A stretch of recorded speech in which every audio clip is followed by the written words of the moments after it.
네, 금요일 교육 플러스 함께하고 계십니다. 오늘 미국 의대 치대 진학과 관련된 좋은 정보를 나눠주시는 기관이죠. 스템 연구소의 폴정 박사님과 함께 보도록 하겠습니다. 안녕하세요, 박사님. 예, 안녕하세요. 폴정입니다. 의대를 가고 싶어하는 학생들이 정말 많습니다. 한인 가정에서는 특히 그런 것 같기도 한데요. 어느 정도 지원을 하게 되는지 지원율이나 이런 게 좀 있을까요? 매년 그 의대 지원하는 학생들 지원자는 한 5만 3천 명 정도 됐어요. 전체 지원이요? 예. 예.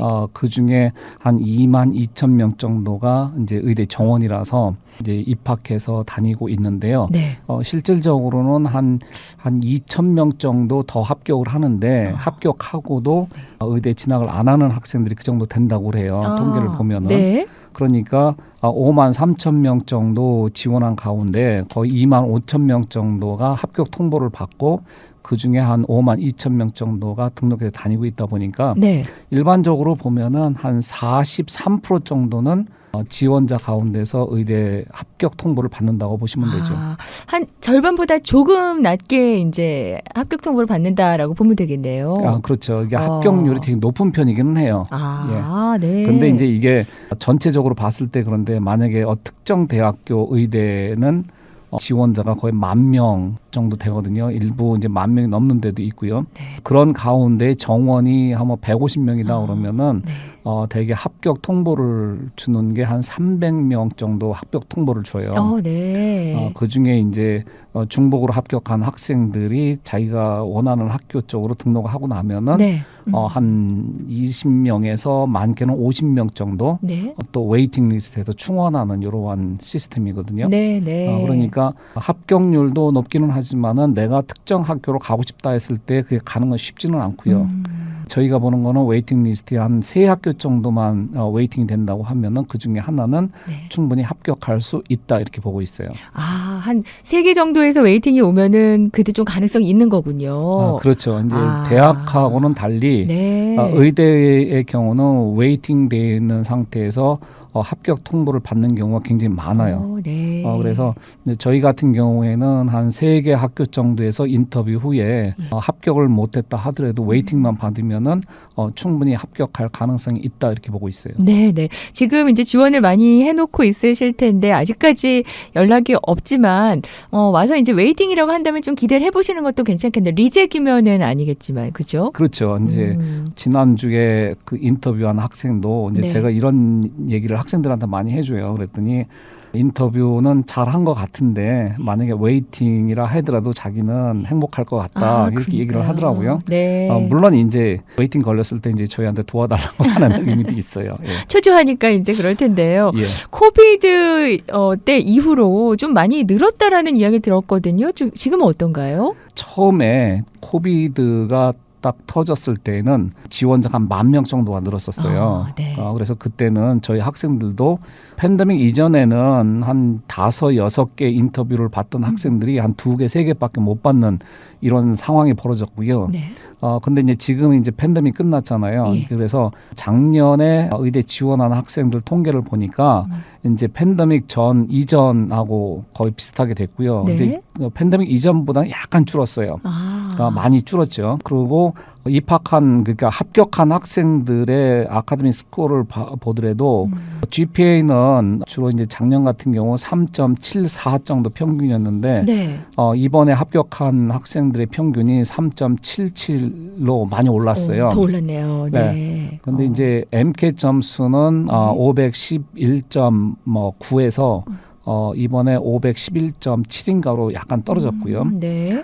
그 이유는 팬데믹 기간 동안에 온라인 수업을 많이 하고요. 네. 또 학교에서도 학점을 일반적으로 잘 주는 편이었기 때문에 약간 학점이 조금 올라간 경향이 있고요. 네. 그거에 비해서 합격한 학생들의 MCAT 평균이 좀 떨어진 거로 봐서는 질적으로는 조금 낮아진 거 아닌가 이렇게 보고 있어요. 네. 그러니까 학교 교육이 아무래도 이제 온라인 수업 하다 그러니까요. 보니까 학생들이 좀 공부하는 양이라든가 질적인 면에서는 조금 떨어진 거 아닌가 이렇게 보고 있고요. 네. 하지만 정상을 찾아 나가고 있기 때문에 아마 내년부터는 다시 이제 회복이 되지 않을까 이렇게 보고 있어요. 저희 학생들 가운데도 보면은 이제 MCAT 점수 때문에 고전하는 친구들도 있지만은 또 잘 나오는 학생들은 상당히 고득점이 나오고 있거든요. 그러니까 아마 이제 아직까지는 인터뷰할 때 온라인으로 하는 거는 맞거든요. 근데 그것도 아마 선택적으로 하지 않을까. 온라인으로 할 학생들은 온라인으로 하고 이제 캠퍼스에 와서 학교도 보고 대면으로 인터뷰할 학생들은 대면으로 하고 이렇게 바뀔 것 같은 예상이 들어요. 네. 그러면은 이제 전반적으로 전체 의대 지원생과 합격생 이야기를 해주셨는데 한인 학생들의 그런 비율이 또 궁금합니다. 근데 한인 학생들 같은 경우는 평균적으로 한 1,200명 전후 지원을 하는 거로 알고 있어요. 네. 그중에 한 500명 정도가 매년 합격하는 거로 알고 있고요. 네. 어떤 때는 한 550명 정도 합격을 하고 어떤 때는 500명이 채 안 되는 해도 있고 그래요. 근데 일반적으로 평균적으로 보면은 한 500명 전후 이 정도 매년 합격한다고 보시면 돼요. 네, 네. 의대에서도 어떤 비율이 있나요? 뭐 동양인과 뭐 이런 비율이 있나요, 좀? 그렇죠. 예. 아무래도 이제 화이트가 예. 백인이 제일 많고요. 한 네. 49% 되는데 이번 통계를 나온 거 보니까 백인의 합격률이 많이 떨어졌어요. 네. 백인의 합격 그 비율을 보면은 한 42% 전체 인종별로 구분을 했을 때 네. 백인이 한 42% 정도 되는 것 같고요. 네. 그에 비해서 아시안이 매년 한 20%에서 21%였는데 네. 이번에 한 26%로 올랐더라고요. 네, 네. 그러니까 의외적으로 이게 매년 거의 비슷했는데 이번 발표된 통계를 보면은 네. 아시안이 26% 전체 인종별로 봤을 때 아시안이 제일 많이 상승했다고 보시면 돼요. 네. 그런데 이제 웨이팅 리스트를 받았을 때 아시안 남학생이 이제 학교 등록을 안 했을 때 그 아시안 학생이 갈 수 있는 거라면서요. 예, 저번에도 한번 말씀을 드린 것 같은데 이게 의대가 인종별 쿼터 이게 굉장히 그 정확하게 지키고 있어요. 그러다 보니까 그 웨이팅에 걸렸을 때 일부 학교에 문의를 할 경우에 근데 웨이팅에 내가 앞쪽에 있느냐 그 뒤쪽에 있느냐 이렇게 물어보면은 대부분이 알려줘요. 너는 그래도 앞부분에 있기 때문에 합격할 가능성이 충분히 있다 이렇게 언지를 주긴 하는데 근데 엄밀히 따지면은 합격한 학생들 가운데 아시안 남자가 빠져나가야지만이 내가 들어갈 수 있는 기회가 더 있는 거고요. 예, 그러한 인종별 쿼터가 아주 심하게 작용이 되기 때문에 내가 웨이팅에 걸렸을 때 그래도 나 선두 그룹에 있다 해서 안심할 수는 없어요. 네. 그럼 쿼터도 있다는 걸 참고하시고요.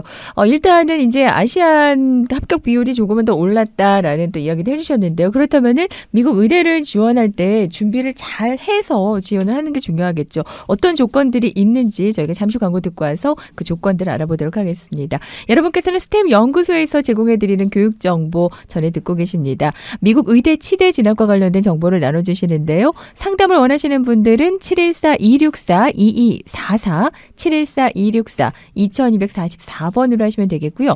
스템 연구소 웨브사이트를 통해서는 여러 가지 다양한 프로그램들 어떤 것들이 있는지 더 자세히 보실 수 있고 한국에서도 또 지원이 가능합니다.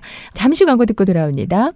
네, 스템 연구소에서 전해드리는 교육 정보 함께하고 계십니다. 미국 의대를 지원하기 위해서 좀 조건을 잘 갖추고 있다면은 또 마음이 놓일 텐데 어떤 조건들이 있는지 좀 알아보도록 하겠습니다. 일단은 미국 대학을 꼭 졸업해야만 의대를 지원할 수 있는지 이런 질문들이 좀 있죠. 예. 이거는 미국 의대마다 조금씩 차이는 있어요. 네. 근데 이제 주로 넓게 보면은 영어권 나라에서 졸업한 학생들을 받아주는 학교가 있고요. 네. 그래서 일부는 영국이나 호주 대학을 나온 학생들 받아주는 학교가 있어요. 네, 의대가요. 네. 그 이외에 이제 주로 이제 미국 의대에서 얘기하는 거는 캐나다나 미국 대학을 나와야 된다 하는 거예요. 근데 거기에서도 일부 의대는 졸업은 캐나다나 미국 대학을 졸업을 안 해도 네. 필수 과학 과목, 프리메드 과학 과목이라고 하는 그 과목을 이수를 하면 된다 하는 이러한 규정이 있는 학교들도 좀 있기는 있어요. 네. 근데 그럴 경우에는 의대 지원하는 그 학교가 제한이 돼 있기 때문에 가능하면은 미국 대학이나 캐나다 대학을 졸업하고 네. 의대 준비하는 게 맞다 네. 보고요. 네. 제가 한국에 가서 이제 상담을 하다 보면은 예. 뭐 한국의 과학고등학교 다니거나 아니면은 뭐 카이스트 이런 데 다니는 학생들이 네. 자기가 졸업한 다음에 미국 의대를 가려고 하는데 어떻게 했으면 좋겠냐. 네. 이제 이러한 질문들을 하는 경우가 있어요. 근데 그런 경우는 졸업한 다음에 미국 대학을 편입을 하거나 아니면은 지금 다니고 있는 학교를 졸업하지 말고 예. 빨리 미국 대학으로 편입을 해서 미국 네. 대학에서 학사 학위를 먼저 받아라 이렇게 제안을 해주는데 근데 한국에 있는 학생들 같은 경우 문제는 영어예요. 아무리 네. 그런 자격 조건이 된다 하더라도 네. 영어가 부족하면은 미국 의대 들어가기가 너무 힘들어요. 네. 근데 국제 고등학교나 이런 데 다니는 학생들은 그래도 영어를 좀 많이 일찌감치 배워놓고 있어서 조금 낫지 않을까 싶기도 한데요. 그거는 이제 저희 기준으로 봤을 때는 그렇군요. 영어를 잘한다고 느끼지만은 예. 실제 여기 네이티브들이 봤을 때는 많이 부족한 것 같아요. 특히 이제 의대에서 또 커뮤니케이션이 돼야 되니까 같은 저희가 의사들끼리도. 인터뷰 연습을 시킬 때 보면은 예. 아무래도 이제 고등학교를 아무리 국제 학교를 나왔다 하더라도 여기에 있는 학생들만큼 이렇게 단어 어휘력이 좀 많이 딸리는 것 같아요. 그러면은 유학생이 미국 의대를 갈 수 있는지 이것도 좀 궁금하실 것 같은데요. 예, 그건 어떨까요? 유학생도 매년 미국 의대를 가요. 네. 제가 몇 번 말씀을 드린 것 같은데 한 60개 정도 학교가 유학생들이 지원을 할 수 있게 오픈이 되어 있고요. 네. 물론 이제 사립학교가 더 많이 받기는 하지만은 요즘은 주립대 의대도 유학생들을 많이 받는 추세가 되어 있고요. 네. 근데 이제 문제가 그 중에 60% 정도는 캐나다인이라는 거예요.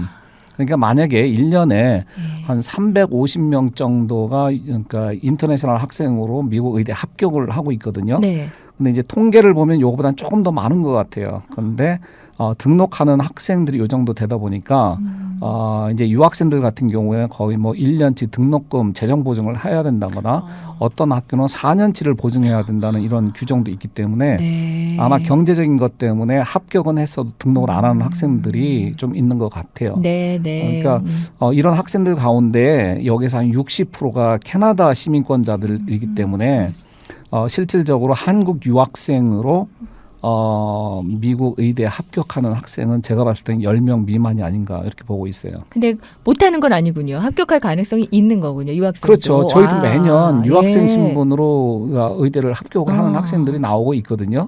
네. 근데 이제 유학생 신분으로 미국 의대를 갈 때는 어떻게 해야지 내가 유학생 신분으로 미국 의대에서 인터뷰를 받을 수 있는지 이거를 좀 정확하게 알고 준비하는 게 좋고요. 네. 무조건 성적이 좋고 네. 막 그렇다고 해서 유학생을 뽑아주는 건 아니에요. 왜냐면은 네. 성적이 좋은 학생들은 너무 많아요.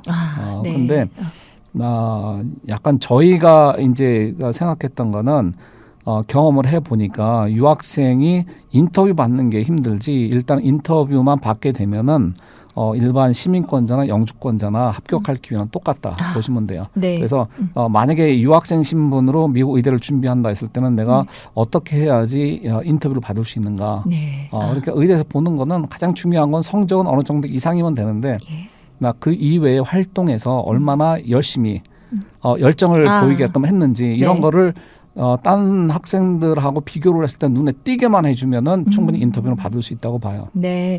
그럼 이제 미국 대학, 미국이나 캐나다에서 대학을 나왔을 때 아무래도 지원할 수 있는 그 조건이 좀 충족이 된다라고 말씀하셨는데요. 그 밖에는 어떤 조건들이 있을까요? 그 밖에는 이제 의대에서는 의대를 지원하기 위해서는 꼭 수강해야 된다 하는 이런 과목들이 명시되어 있죠. 그것이 이제 프리메드 과목이라고 말을 하죠.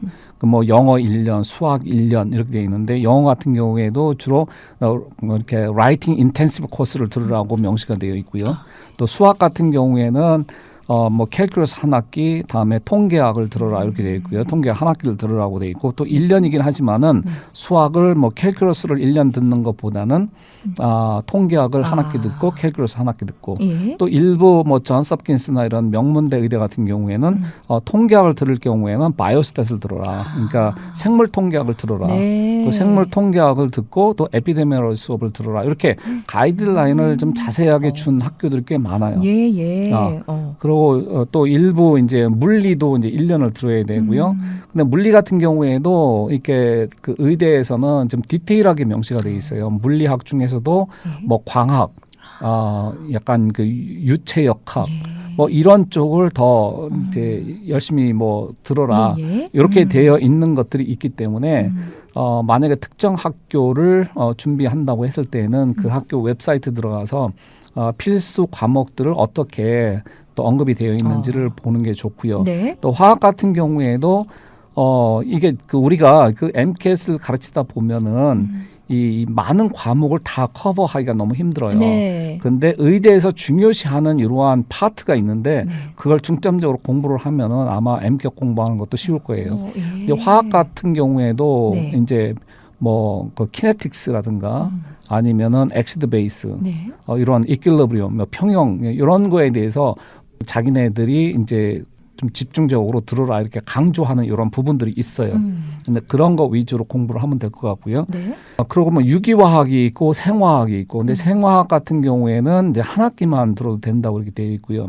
물론 여기에 있는 생화학을 제외하고는 모든 과목들은 실험까지 다 포함이 되어 있어요. 네네. 근데 일부 학교는 화학은 2년으로 되어 있거든요. 그러다 보니까 일반 화학 1년, 그다음에 유기화학 한 학기.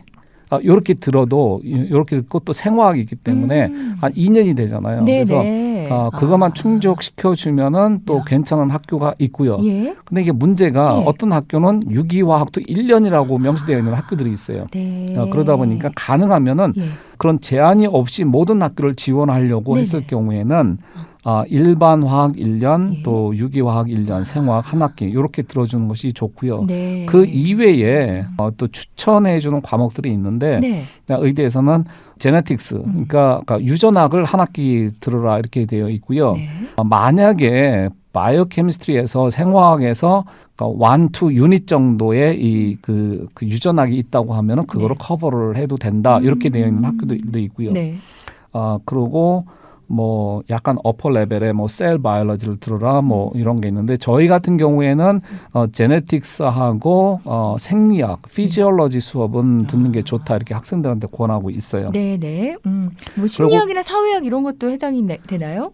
지금 이제 점점 의대도 그렇고 치대도 그렇고 약대들이 점점 강조하는 것이 인문학 수업이에요. 물론 학생들이 의대나 치대를 가려고 하는 학생들이 이런 과학 과목을 많이 듣고 있는데 최근에는 이 인문학 수업을 가능한 한 많이 들으라고 많이 권하고 있고요. 그래서 치대 같은 경우에 인문학 수업이 없으면은 합격을 보류하는 경우도 생기고 있고요. 치대요?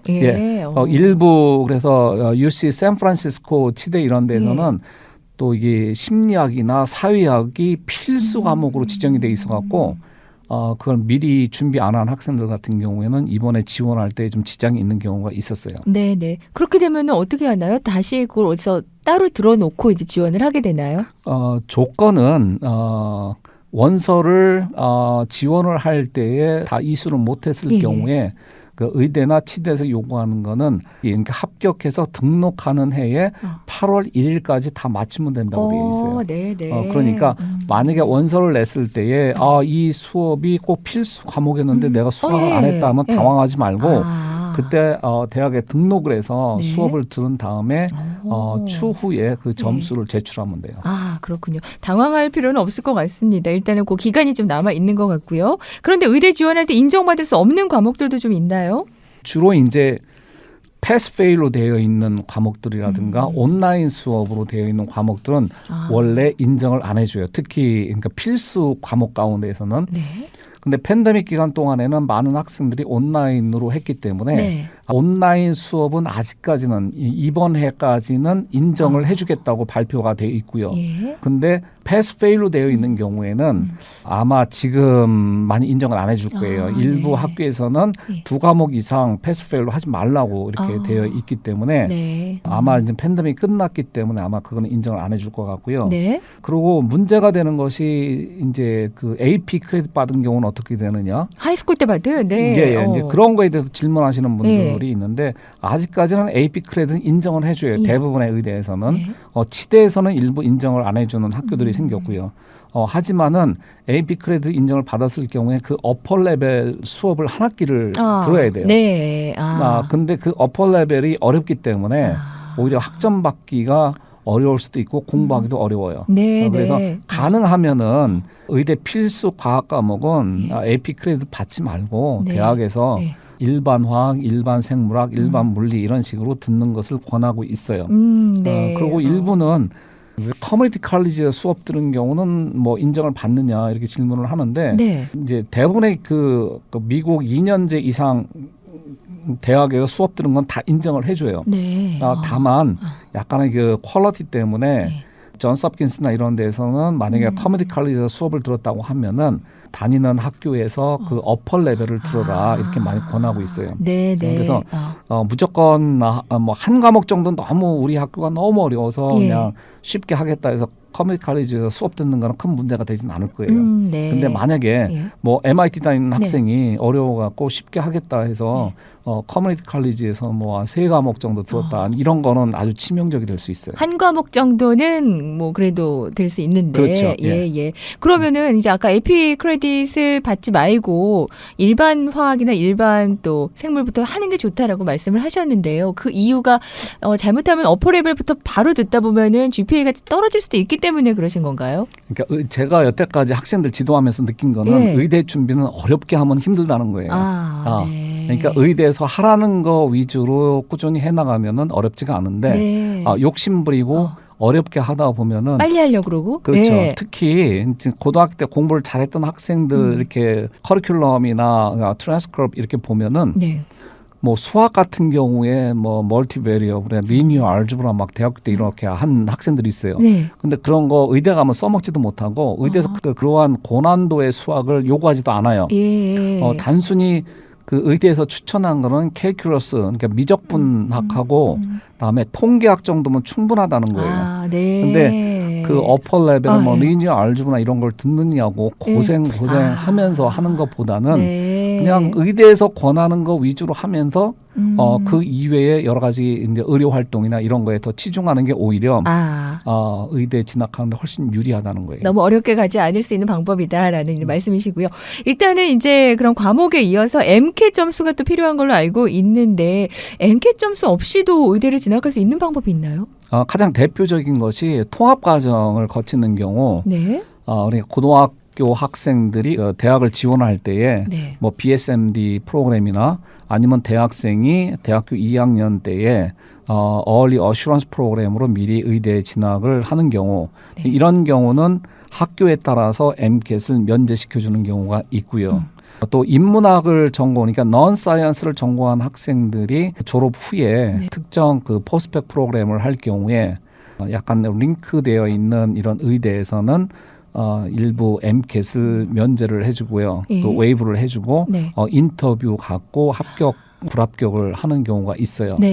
그러한 경우 프로그램을 잘 찾아서 하면은 오히려 그 어렵지 않게 의대 진학할 수 있는 방법도 있죠.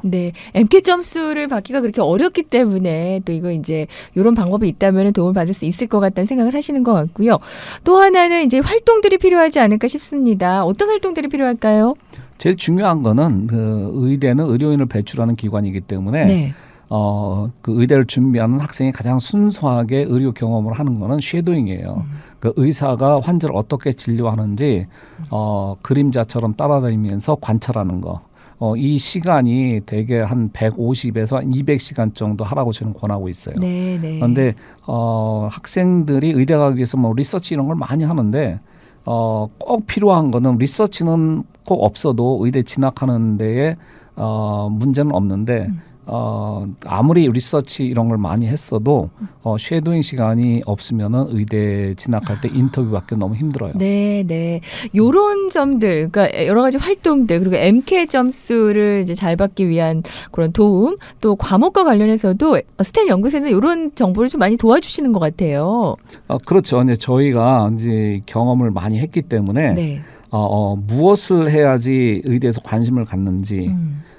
이제 이런 걸 많이 경험을 했잖아요. 이렇게 인터뷰에서 우리 학생들의 활동 가운데 어떤 거에 관심을 가졌는지 이런 걸 알기 때문에 저희는 이제 그거 위주로 의대에서 관심을 갖고 또 많이 하라고 권하는 이런 것들이 있어요. 어떤 네. 의대는 아예 발표를 한 학교가 있어요. 네. 의대 지원한 학생들 같은 경우에 이런 거 하면 좋다.